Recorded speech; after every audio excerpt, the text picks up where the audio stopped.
Сәлем достар, менің каналыма қош келдіңіздер. Мен бүгін сіздерге сенімді болу туралы айтатын боламын. Егер де менің видеом ұнаса, менің каналыма тіркеліп лайк басуды ұмытпаңыздар.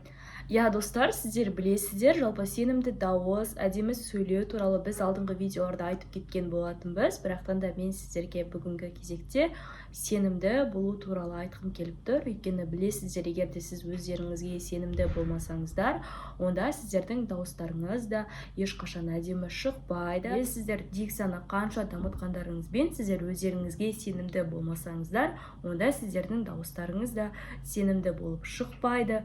Дауыстарыңыз анық шықпағандықтан ол ешкімге түсініксіз болып, қызықсыз болып, және соның салдарынан сізді адамдар тыңдағысы келмей жатады.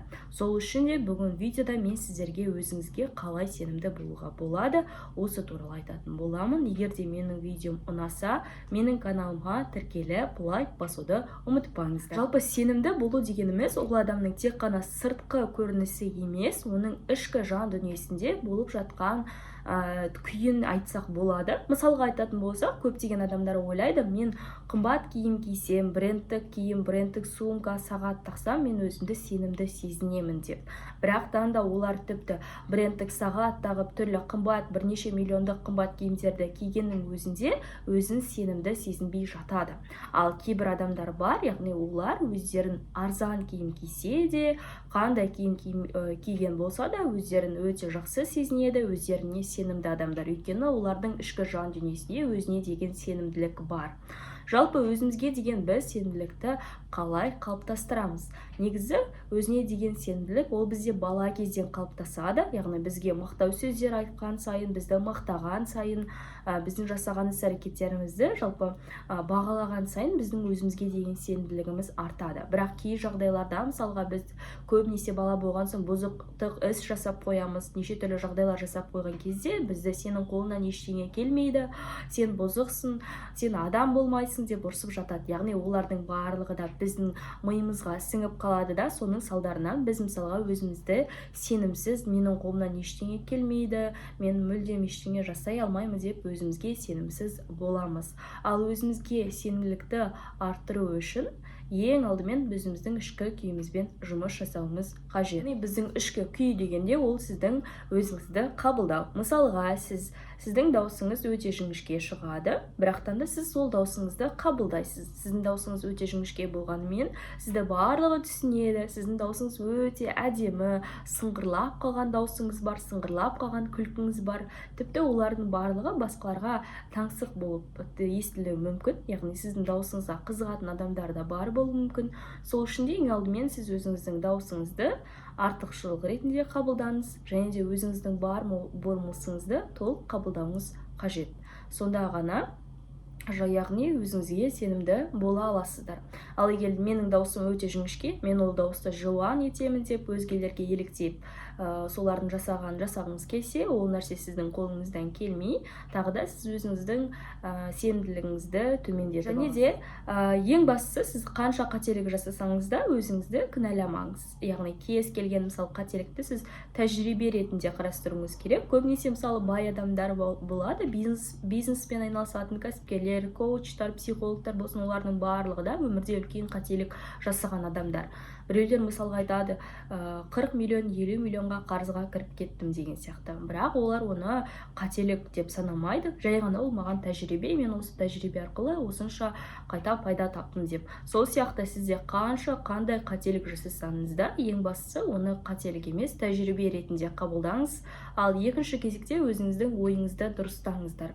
Яғни менің қолымнан ештеңе келмейді емес, менің қолымнан барлығы келеді, мен барлығын жасай аламын. Осылай өзіңізге уәде беру арқылы, немесе өзіңізді осы нәрсеге, егер сіздің сеніміңіз төмен болса өзіңізге деген, онда осылай айту арқылы өзіңізге деген сенімділікті арттырасыз. Жалпы достар, осылайша сіздер өзіңізге деген сенімділікті тек қана өзіңіз ғана арттыра аласыздар. Егер сіз қанша психологқа барсаңыз, арнайы мамандарға жүгінсеңіз де, олар да айтады, сіз өзіңізге деген сенімділікті арттыру үшін өзіңіздің ішкі жан дүниеңізбен жұмыс жасау керек.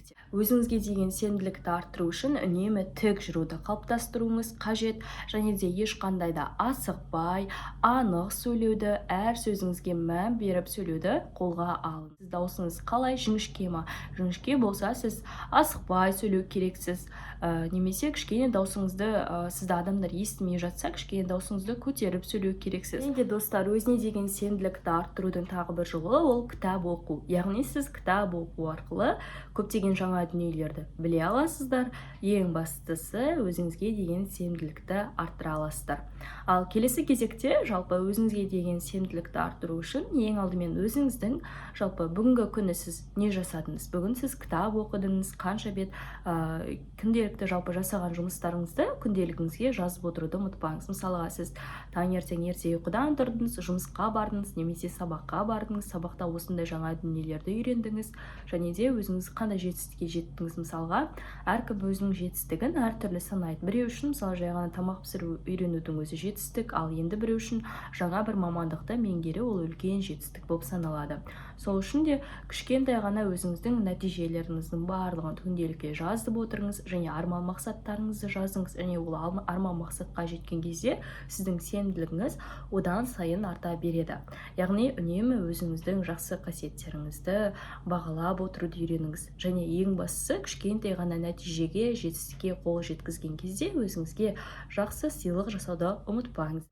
Жалпы сенімділікті арттырудың жолдары әртүрлі, яғни әр адам үшін өзінің сенімділігін арттыруға көмектесетін дүниелер бар. Яғни оны сіз өзіңіздің ішкі болмысыңызға яғни сүңгу арқылы біле аласыздар. Біреулер үшін жай ғана өзіне жетістікке жеткен соң сыйлық алудың өзі одан сайын оның сенімін арттырып, өзінің жетістікке жеткенін яғни оның жетістікке жетуіне көмектеседі. Ал кейбіреулер үшін жай ғана ақша, яғни көп ақша табатын болса, олар өзіне деген сенімді болады.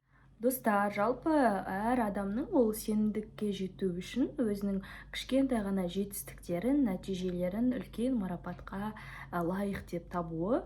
Яғни өзіңізді жалпы кішкентай ғана бір жетістікке жетсеңіз, немесе бір тіл үйренсеңіз, жаңа мамандық игерсеңіз, онда өзіңізді сәйкесінше марапаттап отыруды ұмытпаңыздар.